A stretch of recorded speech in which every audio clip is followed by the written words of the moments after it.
Real basis function neural network. I have explained you the principle of operation of RBFNN, how it is different from back propagation learning algorithm. I have already explained it to you. Now, the interpolation problem in case of RBFNN. As I have told you, what it uses Covers theorem. Now, in Covers theorem, a complex pattern classification problem is casted in a higher dimensional space such that it can be linearly separable. So, we can have the solution with the help of casting the data from lower dimensional space to a high dimensional space. Now, how we can linearly separate all the data in how we can linearly separate all the data in RBFNN, it is known as interpolation problem. So, separation of data in the high dimensional space gives the interpolation problem. Now, and the nonlinear function which casts the data from the lower dimensional space to a high dimensional space is known as basis function. I will explain to you using this diagram. If you see this diagram, now in this diagram we are having a low dimensional space and we are having a high dimensional space. The input vector which is in the localized space is transformed into a higher space. How it is being transformed? With the help of some basis function. For example, if we are having a x, so what we are doing, we are basically finding f of x and we are mapping that f of x here. Here we are mapping it.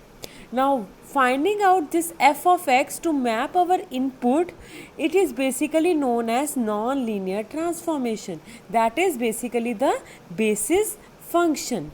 So, finding the basis function is the first problem, and then after that we are basically casting our data into a higher dimensional space.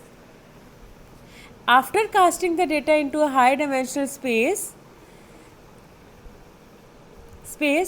what we are using? We are separating the data. We are separating cross with circles. Now, how we can separate it? Using an interpolator in between the two data patterns. In this stage, we use interpolator. So, basis function is to cast the lower dimensional space data to a higher dimensional state, and after that there is a work of interpolator which works like to separate the patterns or features of the data. Now we will come towards the interpolation problem. In this problem, the basis function is the function of mapping patterns from lower dimensional space to the higher dimensional space, where the patterns can be classified, where the patterns can be separated. This is known as finding the interpolator. So, interpolator is basically the separator. Now, here we'll show some mathematics. In interpolation we have n data points. That means if we have to separate it into a higher dimensional space, what we are having? We are having xi which belongs to that space, and we are having some ti also that also belongs to that space. Now, what we are going to find out? We are going to find out some function s such that s of xi is ti. S of xi is ti. This is what this s is basically the finding of non-linear function. Now, what is interpolator in this? If we combine the interpolation function is a linear combination of the basis function. Now interpolator, we are separating this using an interpolator Sx, how we are separating it? It will be the summation of Wi into Vi, where Vi is the input to this and Wi are the weights associated with this. Now Vi basically it is the output of the first layer, that is which is based on the basis function, and it is given by phi of C minus Xi. Now what is phi here? Phi is the function which maps the lower dimensional data to a higher dimensional data, and this double bar brackets is what it represents the Euclidean distance. Euclidean distance is the minimum square distance in between the center and the particular input. We will take a center point, median, we can take median, we can take mean, we can take center, anything we can take. So we can take C as a center and Xi is the input. So by taking a center, we are basically normalizing our basis function. Now this we can use any of the function. We can use this type of function, we can use r square plus c square, r square plus c square का whole square root of r square plus c square. We can use simple r, we can use r cube, r square, we can use quotient function also. Now the architecture. Before explaining the architecture, I would like to give you an example which will clear the architecture of RBFNN, because it is somewhat different from other neural networks. So I will give you a simple example. I will give you an example of pathological lab. Now there is a problem which is based on pathological inputs. Now if inputs are our number of patients, if we are having number of patients here, that are inputs. Now we take blood samples of those inputs.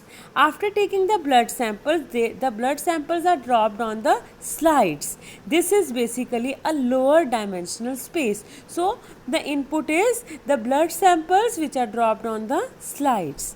Now after that, a chemical is mixed. Whenever we have to test some blood sample, a chemical is mixed. Now when we mix some chemical, that means we are changing the dimension of the input. From lower dimension, we are changing it to a higher dimensional state. So casting into a lower dimensional to higher dimensional, what we are using? We are using a chemical. So basis function here is a chemical. Now if we compare the architecture of RBFNN, in architecture of RBFNN also we are having the inputs. Now from inputs, we from the set of inputs we are having some patients which are not ill, and some patients which are ill. For example, we are testing for dengue. So some patients which are not having dengue, or some patients are having dengue. So those patients which are not having dengue can be taken as the center, can be taken as the exact value, that is basically the test is negative for that. Now what we do, we take the blood sample, and out of the blood samples we will take a center. We will take a center C. C means it is having the proper properties of the blood sample that a person should have. Now when a chemical is mixed, depending upon which type of illness is going to be tested, now when a chemical is mixed, it is casted into high dimensional space. Now after that at that stage only, we are having a correct sample, and we are having some mixed type of samples. Now we will compare our data, we will compare our test with the correct data, correct test. So a correct sample, a healthy person sample is being compared with the ill person sample with the help of its healthy person's test. So C is the recorded input of the healthy person's test. So it is compared. Now the new patients are being compared with the C. Now this result is what? This result is the first layer result of our RBFNN. Now after getting this result, now there is a linear separability. Now how much amount of dengue is there, how much amount of blood cells are there. Now these are the concept of linear separability. Now what is linear separability in the next stage? Calculating the Euclidean distance by defining the center. And after that, how much amount of illness is there? This is all about the RBFNN. Now I will come back to the architecture of RBFNN. This is the architecture of RBFNN. Now these are basically the input. This is the first layer, that is known as input layer, which consists of n number of source nodes, where n is basically the dimensionality of the input vector. Now the interaction between the input and hidden layer forms a hypothetical connection that I have explained you in the pathological example. Now what happens here? We are having an hidden layer, we are having an output layer. Hidden layer is basically, it is a non-linear transformation from a lower dimensional space to a higher dimensional space. It is somewhat different from other neural networks because there are no weight optimization in this case. So there is the connection in between hidden layer and the input set is direct. There is no weight associated with it. Now what is there in this? We are having basically the basis function. What? The basis function. Phi is taken as the basis function. It is a non-linear function and it is taken here by the Euclidean distance in between x minus x1 for the first neuron, x minus x2 for the second neuron, and it depends upon number of inputs. Now x minus xn upon x minus xn of the last neuron. Now these are basically the Euclidean distance in between the center and the particular input. Now there is no weight associated at the input side. Now this is the output that is basically we are mixing the chemical in the input side, and this is the output of that layer. Now this phi is basically the non-linear transformation, or you can say this is the basis function or non-linear transformation function of the input, so that it can be cast into a higher dimensional space. Now that this phi data, this is basically the same data which is casted on the higher dimensional space.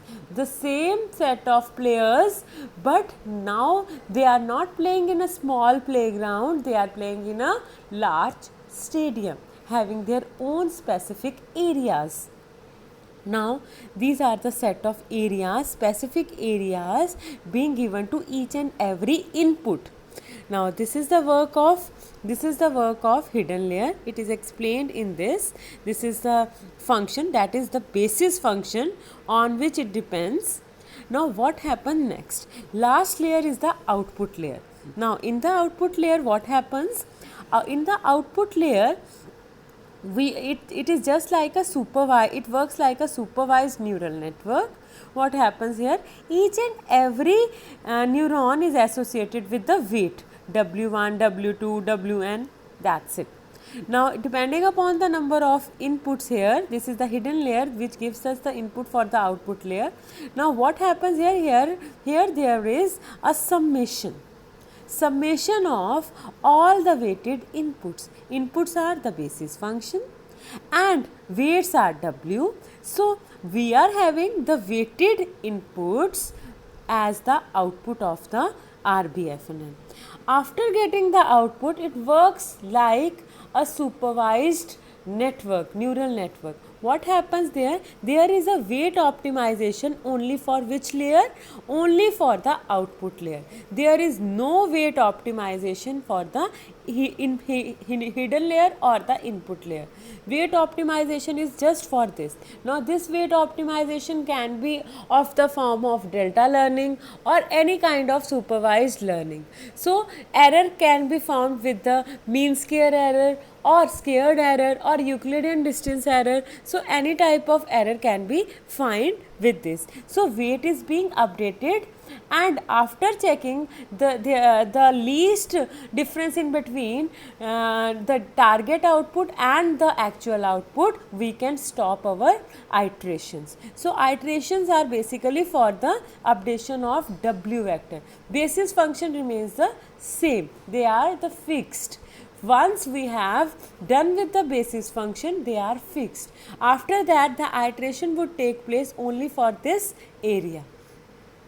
Now this is about the architecture of RBFNN. Now if we take the output, now output is given by the function. This is the output. Output is taken by the function. This function is summation of I equals to 1 to n wi phi of x minus xi. This is what? This is the weighted inputs, where inputs are basically the basis function.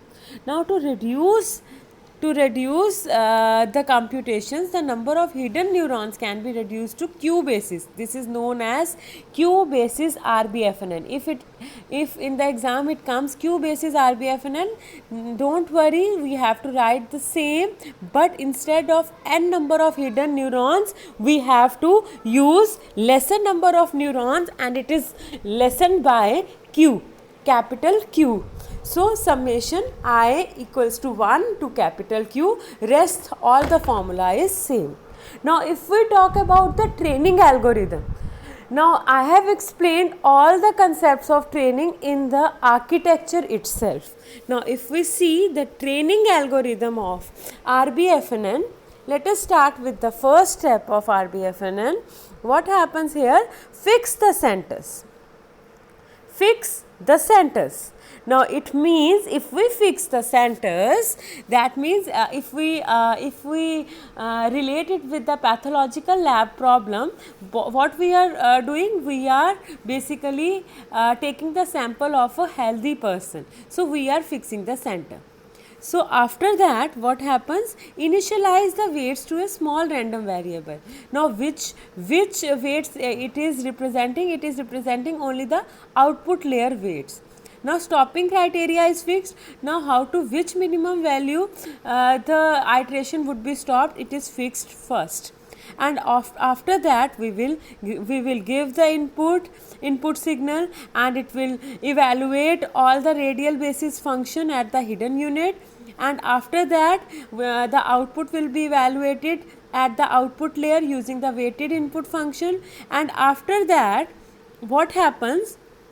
It can use any type of radial basis function. Here it has used in this training algorithm, it has used Gaussian radial basis function. So it is given as this v can be taken as, it is same as phi, you can write here phi or v.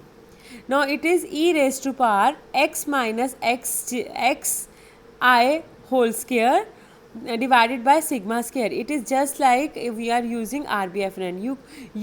This is your choice. You can write directly this, or you can write phi of double c minus xi. This is your choice. Now after that we will calculate our output, that is y net. Here W naught is taken as the another weight for the fixed input.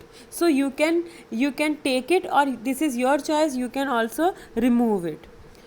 After that, the last step occurs. We will calculate the error and test stopping criteria, stopping condition. Now the same will be repeated till it meets the stopping condition. It is just like if we are using in back propagation algorithm. That is all about RBFNN.